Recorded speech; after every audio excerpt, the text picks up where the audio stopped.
So for the completed model, the next three sections are going to be, the next one is going to be diversity and polymorphism. So, diversity,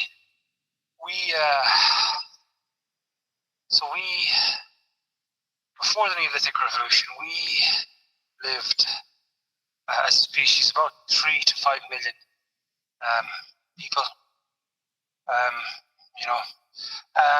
all over the world, which is fascinating. And we stayed as one species, which is very intriguing. So how do we do that? Well, we did it because we can live in very diverse ways. We can be successful in very diverse environments due to, a lot of factors: intelligence, ability to have diverse psychological structures and cultural structures and organizational structures, and using tools and all that kind of stuff. That was really it, and that's just capable of this great diversity in how we express human existence, and that was why we evolved to do that. So we were successful in different situations and habitats all over the world, which is hugely various, yeah. But we interestingly remained one species. So that's diversity, and diversity still, of course, is a part of how we are. We're capable of this great diversity of how we express human life, which can be a ruinous thing, or when managed well, can be a very positive thing. And again, it's just one of these aspects of us that was obviously managed, maintained and developed under the strict scrutiny, if you will, of the standards for natural systems. But now it's up to us to how we manage it and make that a part of how we structure things. The other thing is polymorphism. So if you look at the human species and human structures, the only way to describe them is we're polymorphic.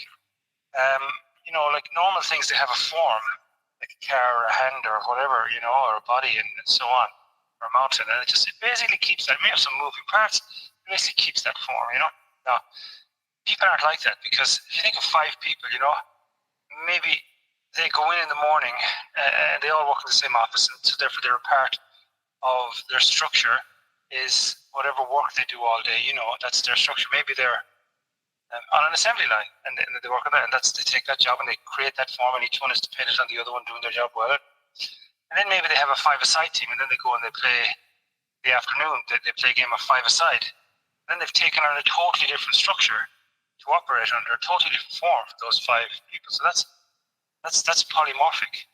Form is totally different. And then, interestingly, then each one of those goes homes to their families, or maybe one's just living, a bachelor living in their family by themselves in an apartment, or maybe one is younger and still living with their parents or whatever, So then they leave, each element leaves and becomes part of a different structure.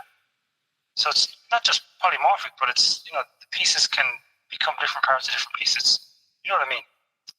And this polymorphic is important, because if you're going to model it, you have to appreciate it's a polymorphic system and how that operates with each individual element having its own consciousness and awareness about the part of the whole, or dynamic, and the system. So, and how do you model that? Well, I'll break that down later.